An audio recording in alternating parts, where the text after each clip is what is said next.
Bueno, pues como ven que hace unos escasos días la policía local de Ecatepec habría arrestado a un sujeto de 33 años de edad identificado como Joerzi N. tras haber sido encontrado como responsable directo de intentar desvivir a su propio bebecito de tan solo 2 meses de edad. Y lo más espeluznante de todo este caso es que también se le arrestaría a la madre del menor, ya que se encontró que ella sería de alguna u otra manera también cómplice de estos malos tratos físicos. Este video tiene fines de entretenimiento, son mis opiniones y no hechos. Por favor, no le manden hate a ninguna de las personas de las que vamos a hablar. No, manas, y a las personas después no les gusta escuchar cómo es que algunos de nosotros tenemos la fiel creencia sobre cómo no todas las personas allá afuera tienen que ser padres. No debería de ser un derecho el que tú te puedas reproducir, sino más bien debería de ser un privilegio que tú te ganes, porque pues justamente este tipo de historias nos demuestran cómo es que hay gente muy cruel allá afuera y muy poco responsable que nada más trae niños al mundo a hacerlos sufrir. Hagan de cuenta que, como yo les platicaba, todo este caso se originaría en Ecatepec hace unos escasos días, cuando repentinamente la policía local comenzaría a recibir una serie de reportes anónimos provenientes de unos vecinos de una colonia de por allá. Estas personas habrían hecho dichos reportes argumentando que estarían escuchando una serie de ruidos bastante alarmantes provenir de una de las casas de esa zona. A pesar de que las autoridades hicieron su mejor esfuerzo en llegar lo más pronto posible al lugar del incidente, las cosas parecerían estar subiendo de tono rápidamente, y es que no solamente se encontraba un bebecito llorando a todo lo que su pulmón en pleno desarrollo le permitía para pedir auxilio, sino que encima de todo, y de acuerdo a lo que algunas personas que se encontraban en este sitio comentan, resulta ser que a este hombre Joerzi se le habría hecho una brillante idea subir a su bebé al segundo piso de su propiedad, teniendo todas las intenciones del mundo de arrojarlo desde ahí hacia el pavimento, con el propósito que ustedes ya tendrán en mente para estas alturas de la historia. De no haber sido entonces por algunos vecinos buenos samaritanos que decidieron intervenir en toda esta situación, ese bebecito probablemente ya no estaría entre nosotros. Y la verdad es que yo no quiero sonar cruel ni mucho menos, pero después de tener todo el contexto de esta historia, sí me quedo pensando que quizá hubiera sido la mejor opción para ese pobre niño, quien de ahora en adelante va a tener una vida sumamente complicada solamente porque sus padres decidieron no pensar bien las cosas antes de traerlo al mundo. Y no dudaría incluso que se tratara hasta de un, entre comillas, error por parte de estos sujetos el haber concebido esta vida humana. Por cierto, manas, si están encontrando esta historia interesante, no olviden seguirme para ver más contenido similar. Y es que esto yo lo digo porque al parecer, al momento de que la policía ya por fin llegaría al sitio, no solamente se llevarían arrestado a este sujeto Joerzi, sino que también se llevarían arrestada a su pareja romántica, una mujer de nombre Maricruz. En un principio, ustedes a lo mejor se podrían sentir un poco confundidas sobre el por qué se le arrestaría a la madre de este pequeño. Sin embargo, resulta ser el caso que al momento de tomar sus declaraciones, esta mujer confesaría que ella estaría ya perfectamente consciente de los malos tratos físicos a los que este hombre sometía a su pequeño, dándonos también a entender que esta no sería la primera situación en la que este hombre le hubiera hecho daño físico al bebé. Sin embargo, que pues ella, temiendo meter en problemas a su hombre, temiendo que a lo mejor lo arrestaran y temiendo quedarse sola, había tomado entonces la decisión de no hacer ningún tipo de reporte, porque ella quería estar siempre a su lado. Y manas, yo no sé ustedes, pero a mí no hay persona que me desagrade más allá afuera en este mundo que aquellas que son incapaces de estar solas y hasta justamente se atreverían a llegar a cometer delitos, a poner en riesgo a otros individuos solamente con tal de tener a un gendarme ahí al lado suyo. Me parece que esas personas tienen muchísimos problemas de autoestima y muchísimos problemas personales que resolver antes de andar buscando una pareja, y pues he aquí las consecuencias de ser de ese tipo de individuos. Si ustedes están viendo este video y a lo mejor se lograron sentir identificadas con esta mujer Maricruz, nada más dense cuenta las consecuencias que pudiera llegar a tener el hecho de que ustedes todavía no se hayan tratado psicológicamente hablando. Yo sé que en muchas ocasiones nosotros pudiéramos llegar a asumir que, por ejemplo, esta mujer a lo mejor no actuaba en contra de su pareja por tener miedo que a lo mejor a ella también le tocara algún tipo de maltrato físico. Al final del día es bien sabido que en estos casos de malos tratos domésticos no solamente hay un afectado, sino suelen ser muchos afectados, casi toda la familia, excepto pues claro que la persona agra y lo que sigue con Sora, pero esta no parecía ser de ese tipo de situaciones. Ahora, el bebecito fue transportado de manera inmediata a recibir atención médica en una clínica de salud cercana, y es aquí donde se encontraría que la pobre criatura tendría ya varias costillas rotas, me parece, o de menos fracturadas, por lo intensos que fueron los malos tratos de su padre. E imagínense ustedes qué tan mal tienes que estar del corazón y qué tan mal tienes que estar también de tu capacidad de razonamiento para llegar a hacerle un daño tan grande a un bebecito que todavía ni siquiera puede hablar. ¿Qué podría hacer ese bebé para molestarte a tal medida en la que tú, a forma de consecuencia, le rompieras sus costillas, que todavía ni siquiera se le terminan de desarrollar, que todavía son huesos sumamente flexibles? Nada más imagínense la cantidad de fuerza que le tuvo que haber aplicado a ese pobre bebé para dar como resultado el que tuviera fracturas en varias de ellas. Sí siento yo que, por ejemplo, en esta ocasión, a pesar de que aún no se han dado a conocer los cargos a los que este hombre se estará enfrentando, se merece una sanción ejemplar, porque pues aquí no solamente fue el hecho de que se pusiera físico con su propio hijo, sino que encima de todo tenía todas las intenciones, de menos a lo que narran los vecinos que se encontraban en la zona, de acabar con la existencia de ese bebecito. Por ahí se comentaba en el sitio de noticias que yo consulté para traerles el resumen de este caso, el hecho de que el bebé también había quedado bajo el cuidado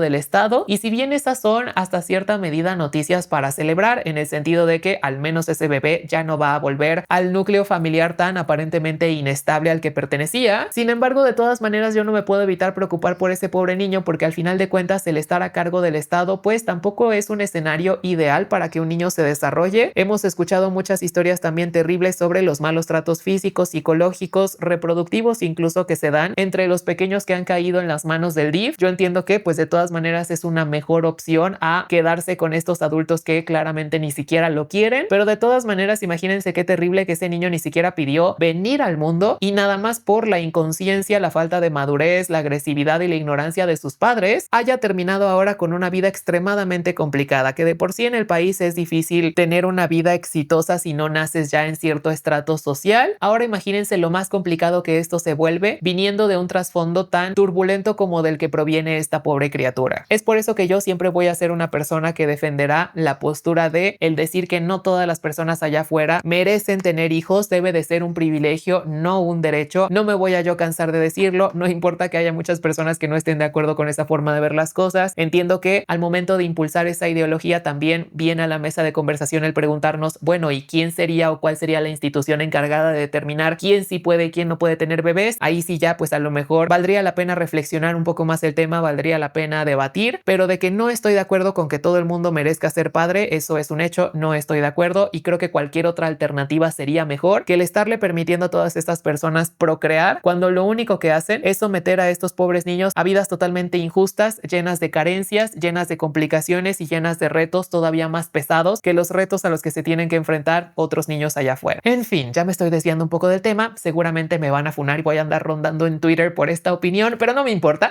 se las tenía que compartir. Y pues bueno, a mí me gustaría saber de todas formas ustedes qué opinan sobre toda esta situación. Cualquiera sea su opinión, yo las leo con mucha atención en comentarios. Bueno, pues como ven que en los Estados Unidos una familia ha decidido proceder legalmente en contra de Walgreens, así como también en contra de una de las 3 aseguradoras más grandes de por allá, a raíz de que su hijo, un muchacho de nombre Cole, de tan solo 22 años de edad, terminara por pasar a mejor vida al ser incapaz de comprar su inhalador, el cual habría recibido un incremento en costo de más del 700%. No, man, así este tipo de casos nos demuestra el por qué es un gran error tomar la salud pública como si fuera un simple negocio, porque justamente al hacerlo van a haber muchas personas allá afuera que van a pensar que se vale estar jugando con la vida de las personas con tal de conseguir un poco más de ingresos. Como les platicaba, este caso se desarrolló en los Estados Unidos, sin embargo les tengo que aclarar que la historia data de 2024, sin embargo se ha estado volviendo a hablar del tema últimamente, es por eso que les traigo este contexto, quizá les pudieran aparecer videos del tema y pudieran llegar a pensar que es reciente la historia, así como también me pareció importante darle difusión a este caso porque nos demuestra una de las grandes injusticias que ocurre en los Estados Unidos con relación a la salud pública. Hagan de cuenta entonces que toda esta historia se desarrollaría en Wisconsin, como les comentaba, en los Estados Unidos en 2024. Por ahí viviría un joven de 22 años de nombre Cole, quien desde pequeño habría sido diagnosticado con asma. Al tener esta condición desde hacía ya muchos años, pues Cole estaba muy bien acostumbrado a saber cómo es que tenía que tratar sus síntomas y él tenía la costumbre de consumir un inhalador mes con mes, el cual utilizaba de forma diaria y de una marca muy específica. Este inhalador en un comienzo tendría un costo aproximado de unos 60 y tantos dólares, es decir, más o menos unos 900 pesos por ahí. Y pues si ustedes saben, aunque sea la menor cosa sobre los Estados Unidos, entonces recordarán cómo es que por allá la salud es sumamente cara. Y cuando tú eres una persona que tiene una enfermedad crónica, está en tu mejor interés el conseguir una aseguradora de gastos médicos mayores, porque de lo contrario podrías incluso hasta quedar en la quiebra. Así como muchos otros ciudadanos, entonces Cole sería parte de un plan de aseguramiento que no solamente cubriría en cierta medida un porcentaje del costo de sus medicinas, sino que también le ayudaría a solventar los costos relacionados a presentarse a citas médicas, a lo mejor hacerse chequeos regulares o alguna que otra emergencia y demás. Esta aseguradora sería una de las 3 más grandes de todos los Estados Unidos y pues bueno, en un principio Cole no tendría ningún problema con este negocio. Sin embargo, resulta ser que el 10 de enero aproximadamente del 2024, Cole se presentaría a un Walgreens con la intención de comprar el inhalador que iba a estar utilizando ese mes. Sin embargo, imagínense la sorpresa de este pobre muchacho cuando aparentemente de la nada, una de las personas que trabajaría en esta farmacia le comentaría cómo es que al parecer su seguro ya no cubría su medicamento, por lo cual él tenía que pagar el costo regular, costo que ascendía a un aproximado de 530 y tantos dólares. Eso quiere decir más o menos unos 9,600 pesos mexicanos por un inhalador. Por cierto, manas, si están encontrando esta historia interesante, no olviden seguirme para ver más contenido similar. Este incremento en costo, manas, no era cualquier cosa porque recordemos que Cole estaba acostumbrado a pagar unos 60 y tantos dólares por esta medicina. Imagínense entonces el impacto de este pobre muchacho al recibir estas terribles noticias con relación a un medicamento que él necesitaba para vivir. Desde aquí ya se presentan muchas irregularidades con este caso, ya que de acuerdo a la investigación que yo hice sobre cómo funcionan estos temas en los Estados Unidos, pareciera ser que es responsabilidad de las compañías aseguradoras darte un tiempo de 30 días de gracia al momento en el que su póliza cambia de alguna u otra manera, en el sentido de que, por ejemplo, si ya cierto medicamento no está cubierto por tu plan de salud, entonces te tienen que dejar saber con tiempo de anticipación para que tú puedas buscar una alternativa diferente, ya sea a lo mejor un medicamento genérico o pudiera ser también otra marca distinta del medicamento que normalmente consumes, o bien hasta incluso acercarte con los laboratorios que producen tu medicina para pedir algún tipo de tiempo de prórroga o algún tipo de plan de pagos. Ya desde aquí la verdad es que esa situación se me hace muy distópica porque imagínense exigirle a las personas que necesitan medicina para vivir que se acerquen con un laboratorio para ver si estos laboratorios se apiadan de su caso en particular. Pero bueno, son los Estados Unidos que podíamos esperar. Por si no fuera todo esto ya suficientemente extraño, resulta ser también que no solamente la aseguradora tendría responsabilidad en este caso, sino también la farmacia, ya que de acuerdo a la información que yo encontré, estas farmacias te deben de comunicar diferentes alternativas tanto a ti como también a tu doctor al momento en el que un medicamento ya no está cubierto por X o Y seguro de gastos médicos mayores. Sin embargo, al parecer este no sería el caso y al pobre de Cole no se le ofrecería una alternativa durante esta visita a la farmacia. Cole en ese momento entonces se encontraría en una encrucijada enorme, ya que pues por un lado necesitaba él ese inhalador literalmente para vivir, mientras que por otro el aumento en costo que habría tenido el medicamento ascendería a una cantidad similar a lo que Cole pagaría de renta comúnmente. Y tomando en cuenta que este muchacho compartía un departamento con otra persona, pues él pensaba, no puedo comprarme mi inhalador y quedarme sin dinero para la renta porque donde yo no pague mi parte voy a meter en problemas a otra persona. Entonces ese 10 de enero Cole se retira de esa farmacia sin tener el medicamento que necesita para vivir. Sería así entonces cuando 5 días después de este incidente Cole se terminaría por desplomar en su departamento, causando que su roomie, su amigo, tuviera que llevarlo de emergencias a una clínica de salud. En esta clínica, y desafortunadamente a pesar de los mejores esfuerzos por parte de los médicos que atendieron a este joven, ya no se pudo hacer nada para poderlo hacer reaccionar y Cole quedó en un estado vegetativo. Días después, la familia de Cole tomaría la difícil decisión de desconectar a su hijo de las máquinas que sustentaban su vida, y es así como este muchacho terminaría por pasar a mejor vida de manera oficial, porque previo a desconectarlo ya tenía él declarado fallecimiento cerebral, me parece. A causa de todo este incidente sería entonces en verano del 2025 cuando la familia de Cole tomaría la decisión de proceder legalmente en contra de no solo Walgreens, sino también de la aseguradora, argumentando que habría sido por culpa de su avaricia que su hijo hoy en día no se encontraría con ellos. Porque bueno, de cualquier manera en la que ustedes quieran analizar este caso, creo que sí resulta innegable el hecho de nosotros poder aceptar que no existe una justificación realista sobre el por qué un medicamento haya tenido semejante incremento en costo de la noche a la mañana. No hay razón que justifique el que un inhalador que toda la vida costó 60 dólares de pronto costara 530 y tantos dólares. A lo mejor se podrían tener un incremento de 60 a 100 dólares. Sigue siendo mucho, 40 dólares, pero de todas maneras suena más realista que de plano el incremento que tuvo este medicamento. Ahora, la familia de Cole no solamente se ha limitado a tener esta queja formal activa en contra de estas dos grandes empresas, sino que también comenzaron a hacer mucho activismo para poder conseguir que se limitara la cantidad que las farmacéuticas pudieran incrementar el costo de sus medicamentos. Y de hecho me parece que de menos en Wisconsin, no sé si en otros estados de los Estados Unidos, todo este movimiento liderado por los padres de Cole sí ha conseguido que se apruebe una ley la cual obliga a estas compañías a que no se pueda vender un inhalador en más de 35 dólares, me parece, como unos 600, 700 pesos mexicanos, independientemente me parece de si tienes seguro de gastos médicos mayores o no. Sí, la verdad es que toda esta historia suena sumamente distópica por el hecho de que es increíble ver cómo es que hay muchas empresas allá afuera a las que no les importa ver perecer a otros seres humanos con tal de reportar una mayor cantidad de ganancias. Y como yo bien les decía en un principio, estas son las consecuencias de convertir la salud pública en un negocio, y espero yo que nosotros aquí en México nunca lleguemos a esos extremos, porque imagínense lo terrible que se podría poner la situación para todos nosotros. En los sitios de noticias que yo consulté con relación a este caso, se mencionaba que se habría intentado en varias ocasiones conseguir algún tipo de declaración o comunicado por parte de estas dos empresas que están enfrentando la queja formal. Sin embargo, ambas se habrían rehusado a hacer cualquier tipo de comentario, que pues bueno, la verdad no sé qué tendrían que decir al respecto, porque efectivamente fue su avaricia la causante de que una persona falleciera. Se me hace terrible que una persona tuviera que haber pasado por este cruel destino solamente para que los gobernantes tomaran acción y cambiaran el cómo se manejan las cosas con relación a los inhaladores. Pero bueno, de menos un cambio hubo. El fallecimiento de Cole no fue en vano, y a mí me gustaría saber ustedes qué opinan sobre toda esta terrible situación. Las leo con atención en comentarios. Y bueno, este es el make-up final. Espero que te haya agradado.